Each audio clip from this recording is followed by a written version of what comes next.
नमस्कार, मैं राम सिंह यादव आपका एसके बुक्स के यूट्यूब चैनल पर हार्दिक स्वागत करता हूं। आज हम बात करने वाले हैं दिल्ली पुलिस के गणित में रेशियो एंड प्रोपोर्शन के बारे में। ये देखा गया है कि हर पेपर में इसका एक क्वेश्चन अवश्य मिलता है। ये हमारी गणित की पुस्तक है और इसमें हमने सब क्वेश्चनों को एक्सप्लेन करके दिया है। कोई भी क्वेश्चन ऐसा नहीं दिया कि जिसका खाली उत्तर दे दिया हो। मैंने हर क्वेश्चन का इसमें एक्सप्लेन करके और जो पॉसिबल होता था शॉर्टेस्ट कट में वो दिया है। मैक्सिमम पॉसिबल शॉर्टेस्ट कट दिया है। अब देखते हैं यार।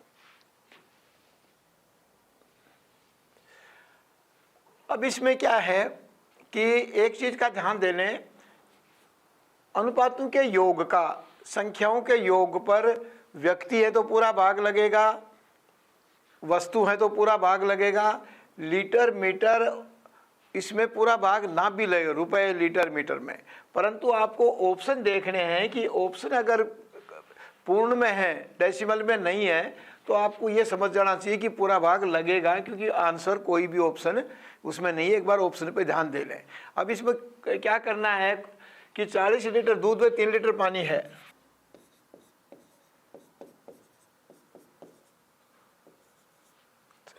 चालीस लीटर दूध में 3 लीटर पानी है। मिश्रण में कितना पानी और मिलाया जाए कि उनका अनुपात 5:1 हो जाए। अब 5:1 होगा तो अनुपाती योग क्या बनेगा? 6 बनेगा, 5 और 1 के अनुपात का। अब अपने को ये ध्यान देखना है, बस सिर्फ इतना काम करना है कि 43 में हम इन दिए गए ऑप्शनों में से क्या जोड़ें कि 6 का पूरा भाग लगे। बस तो इसमें केवल 5 जोड़ने हैं अपने को, क्योंकि 48 बनेंगे और 48 में 6 का पूरा भाग लगेगा। तो हमारा उत्तर ये हो गया। आपको इसमें कुछ नहीं करना, सिर्फ इस टेक्निक को समझना है। टेक्निक आप सभी जानते भी हैं कि संख्याओं के योग पर अनुपातों के योग का व्यक्ति है तो भाग लगेगा, वस्तु है तो भाग लगेगा, ये पूरा ध्यान रखना। और रुपए मीटर लीटर में भाग ना भी लगे, परंतु ऑप्शन हम देख लें कि ऑप्शन हमारा कोई डेसिमल में नहीं है, तो हम सीधा इस तरह इसको कर सकते हैं। अगला भी उसी टाइप का सवाल है। 55 किलो दूध के एक मिश्रण में जल और दूध का अनुपात, दूध और जल का अनुपात 7:4 है। अनुपात को 7:6 करने के लिए मिलाए जाने वाले जल की मात्रा क्या हो सकती है? अब देखिए 7:6 करना है। अपने पास पहले मिश्रण कितना है? 55 किलो। अब क्या हम इन ऑप्शनों में से जोड़ें कि 13 का भाग चला जाए? क्यों 7 + 6 कितने होंगे? 13 होंगे। तो 13 का भाग जाने के लिए हम क्या जोड़ेंगे कि इसमें 10 जोड़ देंगे, क्योंकि 65 पर हमें पता है कि 13 का भाग लगेगा। तो ये ध्यान रखना है। देखिए मैं कई बार आपको बता चुका हूं कि आप 1 से लेकर 20 तक की टेबल तो कम से कम याद रखें। 25 तक करने तो और भी अच्छा रहेगा, क्योंकि इतने गुणा करना पड़ता है हमें। और 20 तक का तो हमारा टाइम सेविंग डिवाइस यही है, क्योंकि कोई कैलकुलेटर आजकल के एग्जामों में अलाउ नहीं है। और अब वो पहले वाला सिस्टम तो है नहीं कि डिस्क्रिप्टिव हो, वो तो बहुत पहले होता था, सन 80 से पहले। अब तो सारा ही ऑब्जेक्टिव पैटर्न पर होता है, और इसमें जल्दी करना होता है क्योंकि क्वेश्चन ज़्यादा होते हैं। अब ये भी उसी टाइप का ही है कि 60 लीटर दूध और 5 लीटर पानी का एक मिश्रण है। मिश्रण में दूध व पानी का अनुपात 20:3 करना है। उसे कितना करना है? 20:3 करना है। अब हमें क्या देखना है कि 65 लीटर का तो है अपने पास मिश्रण पहले ही, 60 और जमा 5 का। अब उसमें क्या है, 23 का भाग लगे, वही संख्या हम इसमें से ऐड करेंगे कि अब ये संख्या है, ये ऐड करने से 23 का पूरा भाग लगेगा, क्योंकि कहीं इसमें डेसिमल नहीं है। तो इसमें सीधा 23 का भाग लेने के लिए 4 जोड़ देंगे, 69 हो गया। ये 23 से डिविजिबल है, 23 69। तो इस प्रकार के सवाल है जो रेशियो के क्वेश्चन हैं। इनमें तो आपको कुछ करना ही नहीं है, बस 2-3 टेक्निक हैं, इनको आप इम्प्लीमेंट करें, इनका प्रयोग बार बार करें। और इस किताब में जो मैंने बताई है, हमारी किताब है, इसमें इसमें बहुत ज़्यादा क्वेश्चन दिए हैं कि उनको अगर आप स्टडी कर लेंगे तो बहुत आराम से आप एग्ज़ाम क्लियर करेंगे। अब कुछ सिक्कों के क्वेश्चन आते हैं, कभी कभी आपके भी एग्जाम में पूछे जा सकते हैं। ये देखिए नॉर्मल क्वेश्चन है, किसी भी एग्जाम में पूछे जा सकते हैं। इसमें क्या है, 2 तरह के क्वेश्चन होंगे। एक तो ये होगा कि कुल इतने रुपए को बांटना है। रुपए को बांटेंगे तो ये सिक्कों का अनुपात देगा। एक थैली में 1 रुपये 50 पैसे और 25 पैसे के सिक्के इस अनुपात में 5, 6 और 8 के अनुपात में सिक्के हैं और बांटने रुपए हैं। तो हमें इन रुपयों का, सिक्कों का रुपए में कन्वर्ट करना पड़ेगा, क्योंकि बांटना तो रुपए है अपने को। जब तक हम रुपए की यूनिट में नहीं लाएंगे तो नहीं बांट सकेंगे। तो अब इसमें क्या है, 1 रुपया 50 पैसा और 25 पैसा। क्या क्या अनुपात में, 5 है, 6 हैं और 8 हैं। अब इन सब के हम रुपए बना लेंगे, क्योंकि रुपए बांटने हैं। तो अब रुपए में कन्वर्ट करेंगे तो 5 सिक्के तो 1 रुपये का तो 5 ही रहेगा वैल्यू। अब 6 सिक्के 50 पैसे के हैं तो इसकी 3 रुपये वैल्यू होगी, क्योंकि 50 पैसे के अगर 6 सिक्के हैं तो 1 रुपये के 2 सिक्के होते हैं। तो कितनी वैल्यू बनेगी, 3 बनेगी। और इसमें बनेगी 25 पैसे वाले इनकी 2 बनेगी। तो ये अपना अनुपात होगा 5:3:2। अब क्या करना है, 420 रुपये को अपने को बांटना है। अनुपाती योग 5 और 3 8 और 2 10। अच्छा, अब अगर टोटल सिक्के पूछ रहे हैं, ये आपका फ्रैक्शन में नहीं है। अगर ये फ्रैक्शन में नहीं है तो ये नहीं लगेगा, फिर तो अलग अलग करना पड़ेगा। और ये अगर फ्रैक्शन में नहीं है तो फिर आप सीधा कर सकते हो 8 है तो 14 और 5 19। अब इसको काट दो, ये टोटल सिक्के आ जाएगा। अब 42 गुणा में 19, 19 दूनी 38 का 8, असल 3, 19 चौका 76 और 3 78, अरे 79, क्योंकि 19 असल 3 है, 19 76 3 79, 789 798। 42 का 19 से गुणा करना है, 19 दूनी 38 का 8, असल 3, 19 चौका 76 और 3 79 हो गए, 798 बन गया। और ये हमारा ये है। हाँ, एक चीज़ का ध्यान रख लेना, अगर ये फ्रैक्शन में है, कहीं ये कहता है कि ये 3/2 रुपये बने, तो उस हालत में ये नियम लागू नहीं होगा। अनुपात तो बन जाएगा उसका, डेसिमल लेकर कर लेंगे अनुपात में तो, परंतु वहाँ ये नियम लागू नहीं होगा कि इन सिक्कों का यहाँ ऐसे गुणा कर देना अनुपातों के योग का। वहाँ ये ध्यान रख लेना। उसमें तो अलग अलग ज्ञात करना पड़ेगा कि 1 रुपये के कितने, 50 पैसे के कितने और 25 पैसे के कितने, इस तरह होगा। परंतु अगर ये फ्रैक्शन में नहीं है, 5, 6 और 8 आ गया सीधा इनका, तो इस टाइप से ये 5, 3, 2 का अनुपात सीधा इनका आ गया, तो ऐसे कर लेंगे। अगर रुपए इस तरह आते हैं तो अनुपात तो हम बना लेंगे, डेसिमल को लेकर बना देंगे, परंतु फिर ये सिक्के प्रॉपर नहीं आ पाएंगे। ऐसे प्रॉपर नहीं करना है, ये सिर्फ जब ही करना है इकट्ठा जब यहाँ ये डेसिमल में नहीं है।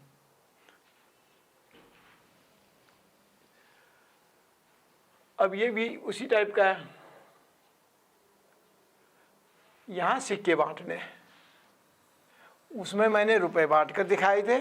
अब सिक्के बांटने, दोनों चीज़ हो सकती हैं, रुपए भी आ सकते हैं, सिक्के भी आ सकते हैं। रुपए बांटने हैं तो इन सिक्कों को रुपए में कन्वर्ट कर लेंगे, और सिक्के बांटने हैं तो यहाँ ये रुपए में देगा इनकी वैल्यू, इतने इतने पैसे के इतने मूल्य के हैं, मूल्यों का अनुपात। यहाँ इनकी वैल्यू का अनुपात लिखेगा कि इस वैल्यू के हैं, तो सिक्के 1 रुपये का, 50 पैसे का और 25 पैसे का, 13, 11 और 7। अब ये देखिए, ये है अनुपात वैल्यू का। तो अब इसमें क्या बनेगा, ये बना 13 रुपये, ये बन गया 22 सिक्के बन गए 11 रुपये के, क्योंकि ये रुपए का वैल्यू है, ये ध्यान रखना है। ये 7 रुपये की वैल्यू है तो इसके 28 बन गए। उसमें क्या था कि सिक्के थे और उनको हमने रुपए कन्वर्ट करने थे, जैसे जैसे रुपए का ऊपर लिखा हुआ था उस तरह।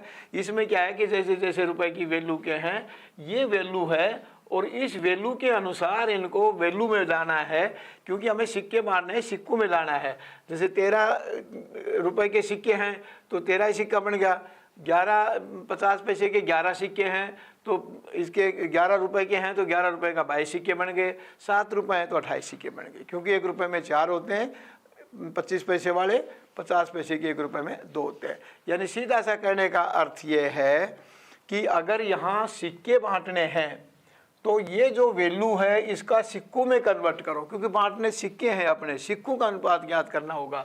और जैसे पिछले सवाल में क्या कराया था हमने कि यहाँ रुपए बांटने थे, तो रुपए बांटने थे तो ये सिक्कों का अनुपात है, इनके रुपए कन्वर्ट करने, क्यों बांटने तो रुपए हैं, यानी जिस चीज़ को बांटना है उसी चीज़ में उसको कन्वर्ट करना पड़ेगा, ये ध्यान रखना है। ये है अनुपात। अब ये अनुपाती योग ये हो गया 63, 28 और 22 50 और 13 63। और बांटना क्या है, 378 सिक्के बटा अनुपाती योग। अब किस चीज़ का ज्ञात करना है ये देख लो। 50 पैसे का करना है तो 50 पैसे के मूल्य वाले 50 पैसे के मूल्य के 22 सिक्के हैं, 22 से गुणा कर देंगे। 1 रुपये का सिक्का पूछता तो 1 रुपये के मूल्य के 13 सिक्के हैं, और 25 पैसे का पूछता है तो 25 पैसे के मूल्य के अपने पास में 28 सिक्के हैं। 25 पैसे वाले के 7 रुपये के 28 सिक्के बने थे। अब इसको काट दो, 22 लिख दिया 50 पैसे वाले। ये 6 से कटेगा क्योंकि 3 की टेबल में 6 में ही आता है 8, 6 × 18, बाकी 3 की टेबल में 8 नहीं आएगा, तो ये 6 से कटेगा। 22 × 132, ये आपका उत्तर हो गया। तो इस तरह आप इनको कन्वर्ट कर सकते हो, सिक्कों को भी हो या रुपए हो, जिस चीज़ में को बांटना है उसमें कन्वर्ट करना है। हाँ, इस सवाल पर थोड़ा सा आपको समझना पड़ेगा, थोड़ा ध्यान से समझें। ये सवाल काफ़ी वो आ रहे, और ये आयु के सवालों में भी आ जाते हैं, आयु वालों में भी इस प्रकार के सवाल पूछ लेते हैं। क्या है कि यहाँ भी अनुपात दे दिया, यहाँ भी अनुपात दे दिया, पर ये ध्यान रखना कि इक्वल राशि देगा वहीं ये चलेगा। आयु में तो दे देगा 4 साल बाद क्या होगा, तो 4 साल का मतलब दोनों 4-4 साल बढ़ेंगे। इसमें ये इक्वल अमाउंट देगा कि प्रत्येक प्रतिमाह, चाहे 2000 3000 जो भी कहेगा, प्रत्येक का कहेगा, प्रतिमाह का, ये ध्यान रखना है। अब इसका एक सूत्र है, वो लिख लो या मैं लिख देता हूँ, आप इसको याद कर लेना।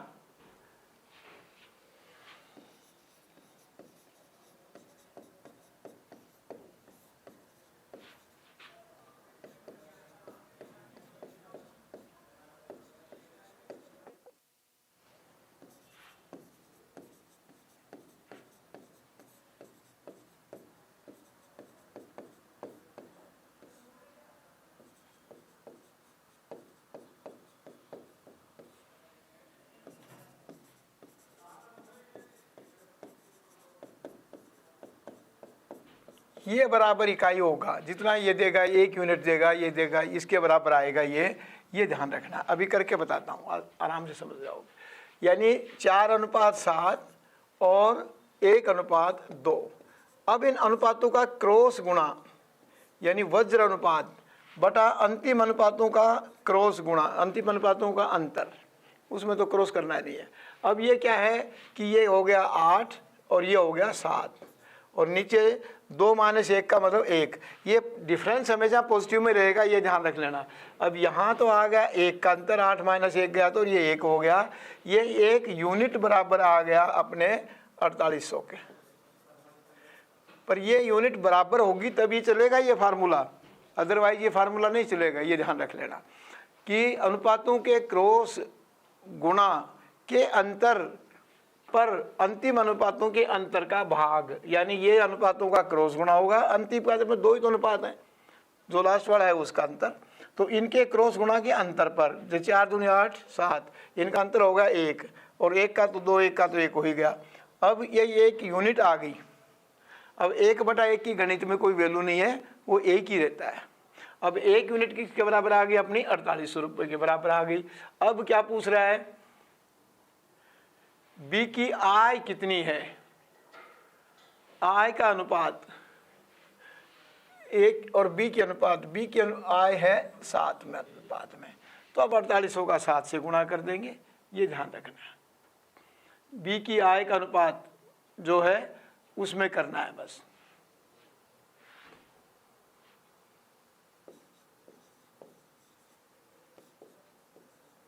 सात, ए का पूछता तो 4 से गुणा कर देते, क्यों 1 अनुपात ये है इधर है, बी का अनुपात इधर है, तो उसका 7 से गुणा कर देंगे। अब 0 से 0 रह गया, 8 7 56 का 6, असल 5, 7 28 5 33, यानी 33,600। फिर से समझ लो इस सवाल को, थोड़ा सा समझने में आपको एक बार लगेगा, पर एक बार समझ गए तो बहुत इजी हो जाएगा। ये सूत्र को भी लिख सकते हो, अनुपातों के क्रॉस गुणा के अंतर पर अंतिम अनुपातों के अंतर का भाग जो देंगे वो बराबर आएगा इकाई के, यूनिट के, और वो यूनिट जो 1 देगा इसके बराबर निकलेगी। ये ध्यान रखना है बस। एक सवाल और लिखा है, वो भी देख लो, कोई दिक्कत नहीं है।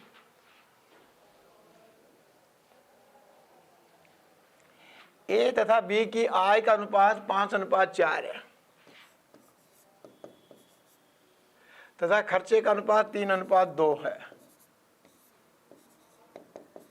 अब मैंने क्या बताया था कि अनुपातों के क्रॉस गुणा, अनुपातों के क्रॉस गुणा के अंतर पर, तो क्रॉस गुणा किया तो क्या आया, 5 दूनी 10, 4 तिये 12, और नीचे का अंतर क्या हुआ, एक ही रह गया, 3 2 में से गया, तो अब ये 2 हो गया, 2/1 का मतलब 2, 2/1 का मतलब 2। अब 2/1 यूनिट किसके बराबर है अपनी, 800 के बराबर।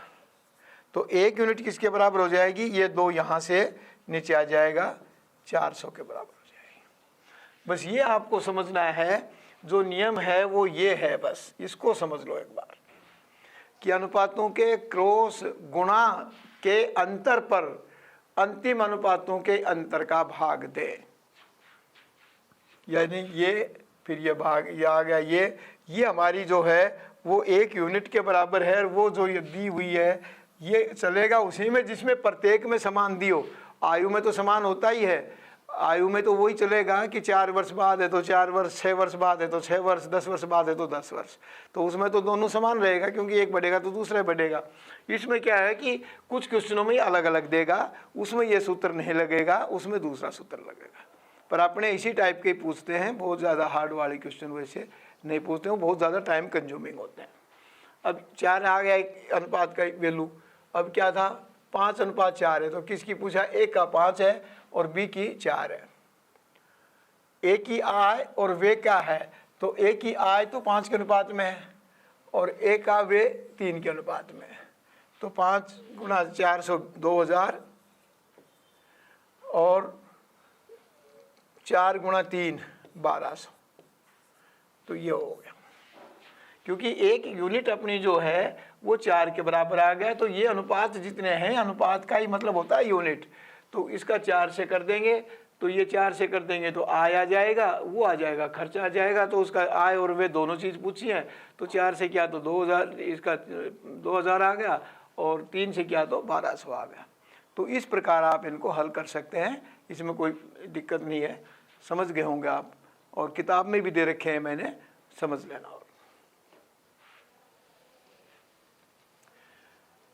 देखिए मैंने बताया था कि आपको हर टॉपिक के बाद में एक क्वेश्चन आपके लिए छोड़ दूंगा, और वो क्वेश्चन क्या है कि उसको आप खुद सोल्व करके देखें, और अगर आप उसको सोल्व कर लेते हैं तो अच्छी बात है, नहीं कर पाते हैं तो आप मेरे से पूछ सकते हैं, कोई परेशानी नहीं आएगी इन सवालों में, आप इनको देख कर ले। ना आएगा तो जो हमारा YouTube के ऊपर कमेंट्स होते हैं उसमें आप लिख दें कि ये सवाल हमें समझाओ, तो मैं उसको उसी पर एक्सप्लेन कर दूंगा, और आप देख लेना उसके अंदर। 259 रुपये 77 पुरुष व स्त्री, इसमें दोनों चीज़ें 77 में बांटने हैं। पुरुष व स्त्रियों के हिस्सों का अनुपात 16:21 है, परंतु उनके व्यक्तिगत हिस्से का अनुपात 4:3 है। पुरुष पहले ध्यान रखना, स्त्री बाद में है।